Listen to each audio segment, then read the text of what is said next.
আমাদের আজকে আলোচনা হচ্ছে জেনারেল ম্যাথে চ্যাপ্টার 17। চ্যাপ্টার 17তে পরিসংখ্যান নিয়ে আলোচনা হবে।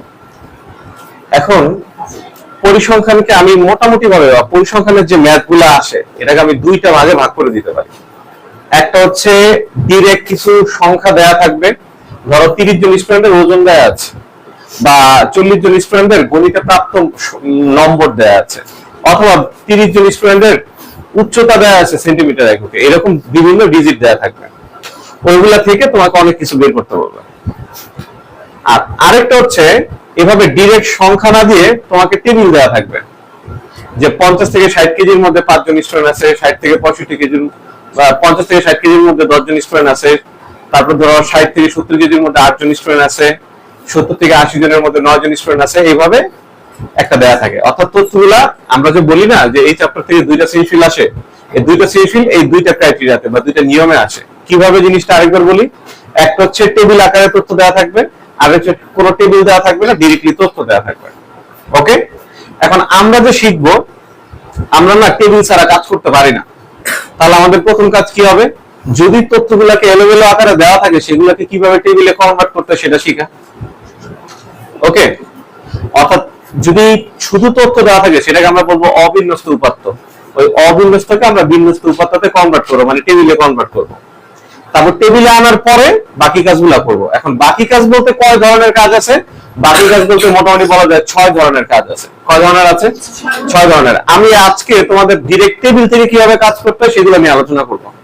টেবিল নিয়ে যখন আমাদের কাজ টোটালি শেষ হয়ে যাবে তখন দেখাবো টেবিলটা আসলে বানাইতে হয় কিভাবে।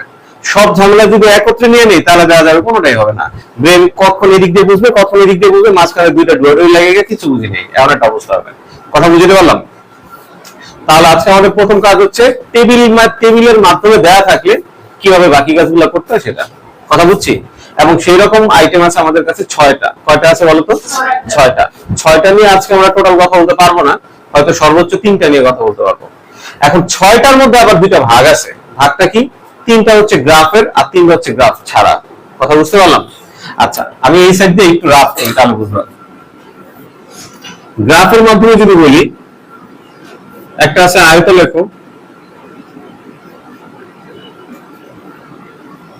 2 নম্বর আছে বহুভুজ, 3 নম্বর আছে অজীব রেখা। এগুলো তোমাদের লিখতে হবে না, এই গেল গ্রাফের 3টা।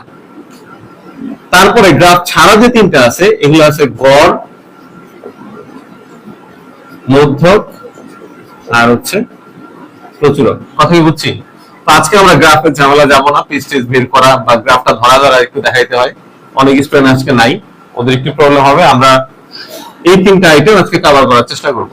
ওকে, এর মধ্যে আমাদের প্রথম আলোচনা হচ্ছে গড়। আমি একটা টেবিল নিব, ওই একটা টেবিল থেকেই এই 3টা আইটেম আস্তে আস্তে আমরা বের করে দেখবো। কথা বুঝতে পারলাম? তাহলে আমরা প্রত্যেকটা ডিফারেন্স গুলা খুব ইজিলি বুঝে যাব। তাহলে সবাই একটু খাতা কলম বের করেন। আজকে আমাদের প্রথম আলোচনা হবে গড়।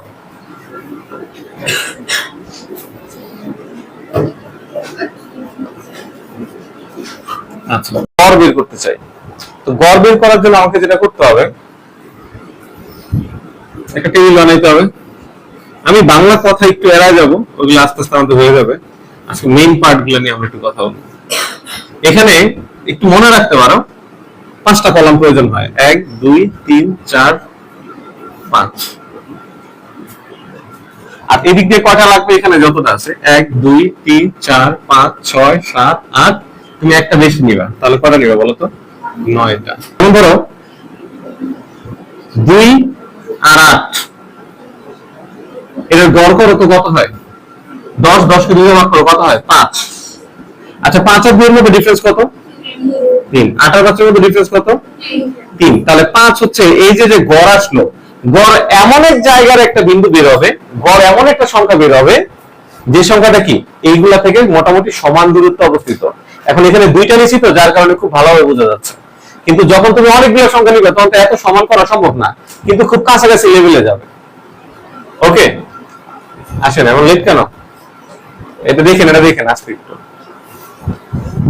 ওকে, তাহলে যাই হোক, আমি ওদিকে না যাই, ওই আলোচনায় না যাই। সহজ কথা হচ্ছে, 2টা সংখ্যার যদি গড় করা হয় তাহলে গড়টা সবসময় 2টা সংখ্যার মিডল পয়েন্ট হয়।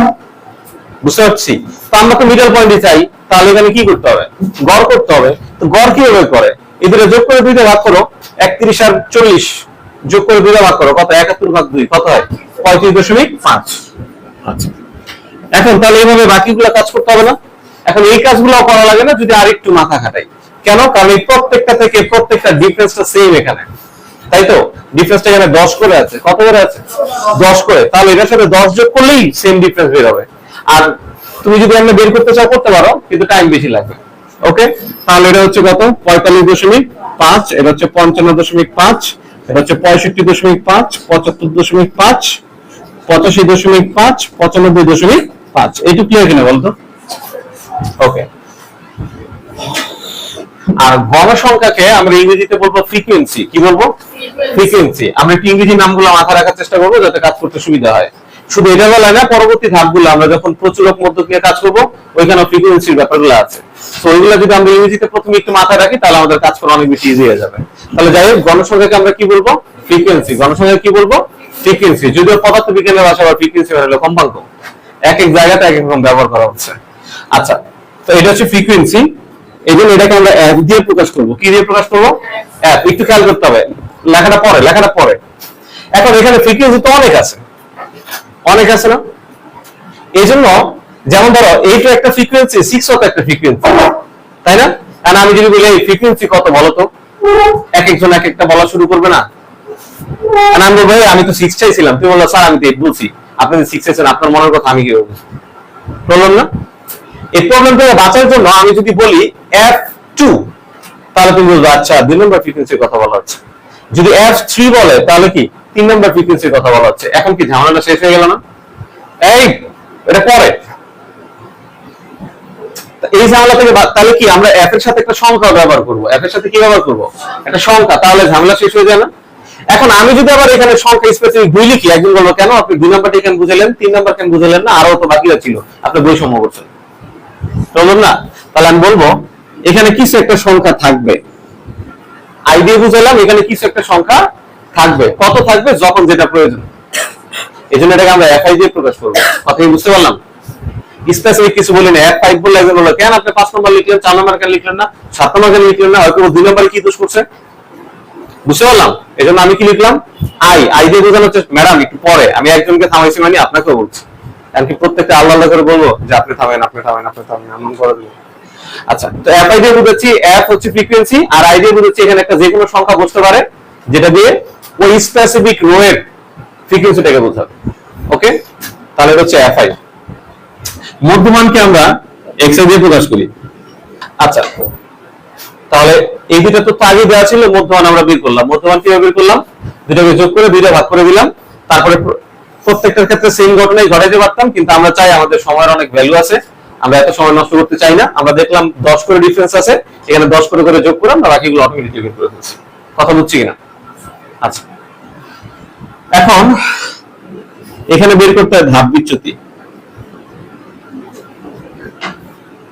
ধাপ বিচ্যুতিকে আমরা ইউআই দিয়ে প্রকাশ করব। কি দিয়ে প্রকাশ করব? ইউআই। আইগুলা কেন বুঝতেছো? যেমন আমি যদি বলি 3 নাম্বার রো এর মধ্যমান কত, তাহলে x3 লিখবো। কথা বুঝছি?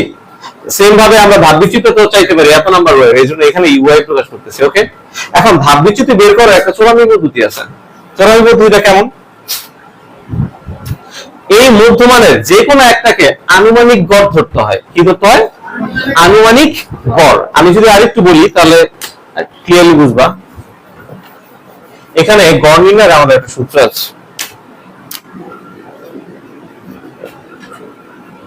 গড় নির্ণয়ের সূত্রকে আমরা x বার দিয়ে প্রকাশ করি, এটাকে বলে বার। কি বলে? বার। এদিক দিয়ে লিখি, এটা তো ভিডিওটা হচ্ছে কিনা? হচ্ছে? ওকে, আচ্ছা x বার, এটা সূত্র হচ্ছে a প্লাস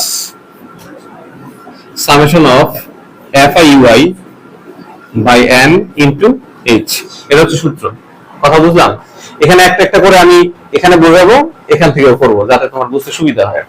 এই হচ্ছে আনুমানিক গড়, এই হচ্ছে কি আনুমানিক গড়। আর আনুমানিক গড় কোনটা?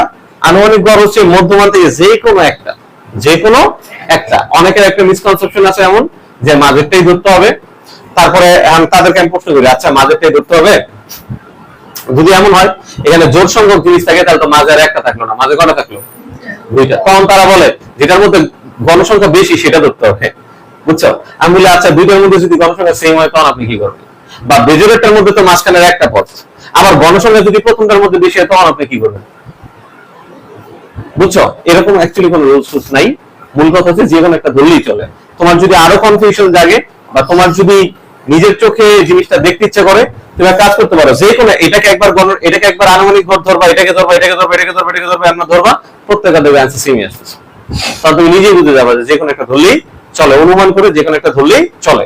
তবে আমরা কি মাঝেরটা ধরতে স্বাচ্ছন্দ্য বোধ করি, এতে করে জিনিসটা একটা দেখতে সুন্দর লাগে, হিসাব করতে সুবিধা হয়। কিন্তু মাঝেরটাই ধরতে হবে এরকম কোনো রুলস নাই। কথা বুঝতে পারলাম? ম্যাডাম আপনি ঘুমাই গেছেন কেন? ওকে অসুস্থ? সমস্যা হচ্ছে কোনো? মাথা ব্যথা? আরে মাথা ব্যথা, আচ্ছা খারাপ লাগলে ওকে, তাহলে তার কিছু বলার নেই। তো আমরা মাঝেরটাকে ধরতে পারি, কিন্তু মাঝেরটাই ধরতে হবে এমন কোনো রুলস নাই। এখন ধরো এটা ধরলাম, যেটা ধরবা এটা একটু তুমি কালো করে দিতে পারো যেন খুব সহজে টিচারের চোখে লাগে। করতে হবে এমন কোনো কথা নেই, এটা একটু সুন্দর, তুমি লিপস্টিক দিলেও পারো, না দিলেও পারো, সমস্যা নেই। আচ্ছা এটাকে আমরা আনুমানিক গড় ধরলাম, এবং আনুমানিক গড়কে আমরা কি দিয়ে প্রকাশ করি? এ দিয়ে প্রকাশ করি। তাহলে এখানে আমাদের আনুমানিক গড় কত? 65.5। n কত?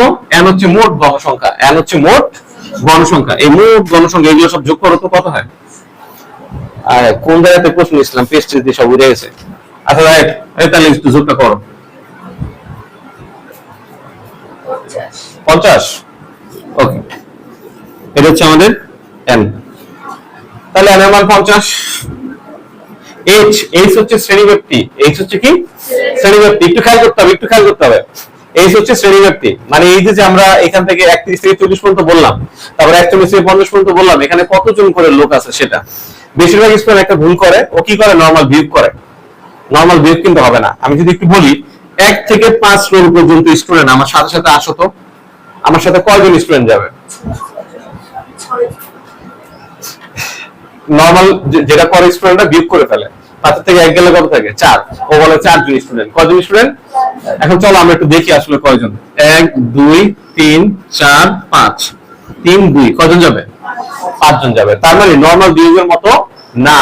নরমাল বিয়োগের মতো যদি হইতোই তাহলে 5 থেকে 1 বিয়োগ করলে এখানে 4 জন হওয়ার কথা ছিল, কিন্তু হয়ে গেছে কয়জন? তাহলে আমরা নরমাল বিয়োগ কি করব? 7 1 যোগ করে দিব। ও আবার আরেকটু অ্যাডভান্স, আর 1 যোগ করে 6 জন বললে হচ্ছে।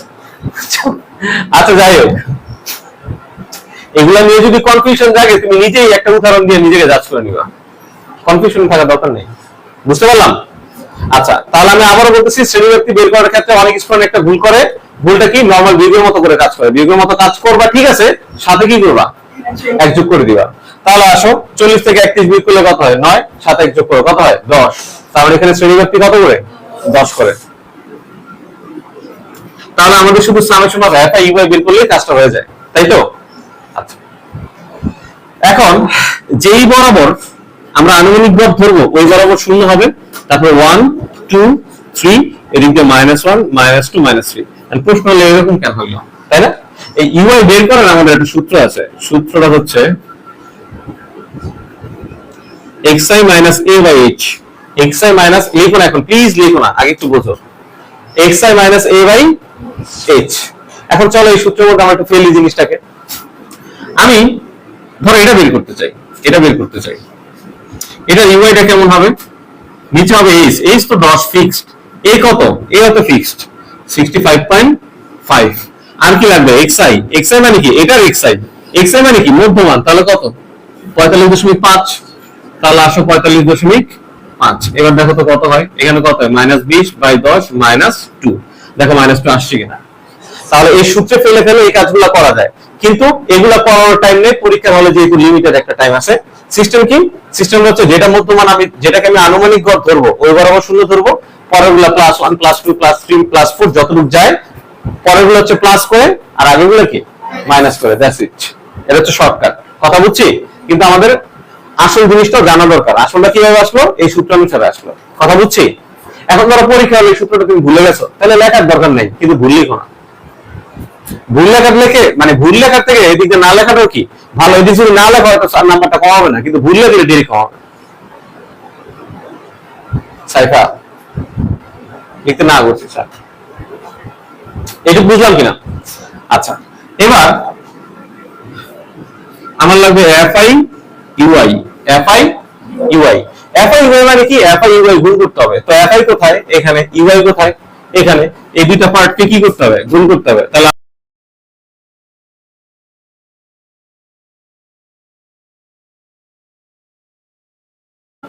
15, 6 দুগুণ 12 মাইনাস 8 শূন্য। একদম ক্যালকুলেটর নিতে থাকো তো অলরেডি। এটা দিয়ে এটাকে গুণ করো, কত হয়? 5, 8 দুগুণ 16, 3 6 18। দেখো তো কত হয়? এই সবগুলো যোগ করলে দেখো তো কত হয়?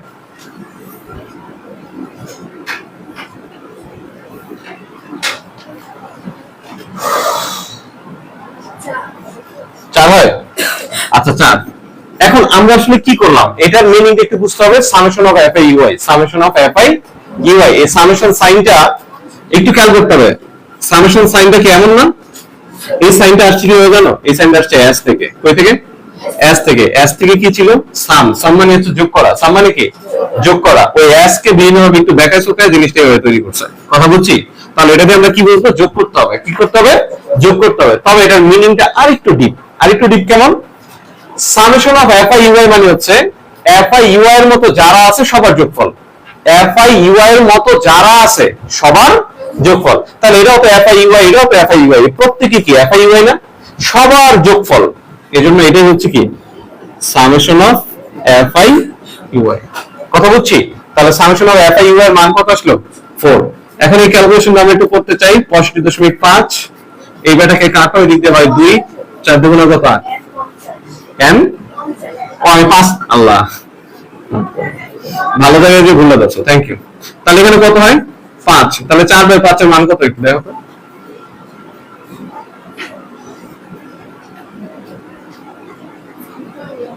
0.8। তাহলে এদিক দিয়ে 65, এদিক দিয়ে 0.8, কত হয়? 60.3 নাকি? এমন না? এখানে অবশ্যই সবসময় একটু প্রায় লিখে দিবা, কারণ তুমি দশমিকের সর্বগুলো দিচ্ছ না। প্রায় লিখতে পারো, অথবা দিকে অ্যাপ্রক্সিমেট একটু চিহ্ন দিয়ে দিতে পারো। এত ঝামেলার দরকার নেই। অনেক সময় আছে অ্যাপ্রক্সিমেট চিহ্ন দিয়েছে, টিচার তো খেয়াল করে নাই, নাম্বারে কেটে দিছে, তাড়াহুড়ো করে দেখছে। এজন্য আমি এখানে প্রায় লিখবো। তাহলে কার কোনো প্রশ্ন থাকলে আগে একটু বলেন, তারপর আমি তোমার জন্য আলাদাভাবে সময় দিব। কারো কোনো প্রশ্ন থাকলে একটু বলেন তো, নাকি আমি আরেকবার একটু সামারাইজ করে দিব? কোনটা? অলওয়েজ ফিক্সড, অলওয়েজ যাবে। তুমি চাইলে প্রথম যখন তুমি করবে, তুমি নিজে এখানে বসে বসে চেক করতে পারবে, এগুলোই আসবে। তখন তুমি বিরক্ত করবো না, আমি আর বারবার সূত্র ফেলবো না, আমি এই করবো। তুমি বলো। গণসংখ্যা হলে হবে, সমস্যা কি? আমি তো গণসংখ্যা ধরে কোনো কাজই করিনি। এটা এটা আমি এটা ধরার ক্ষেত্রে কি বলছি? যে কোনো একটা ধরলেই চলবে। মাঝেরটা ধরতে হবে, টোটালি মিথ্যা কথা। সবচেয়ে বেশি গণসংখ্যা ধরতে হবে, এটা টোটালি মিথ্যা কথা। তাহলে রিয়েল কথা দেখি, যে কোনো একটা ধরলেই চলবে। ওকে? বা তুমি নিজেও চেক করে দেখতে পারো, বিভিন্নগুলো ধরে ধরে দেখো।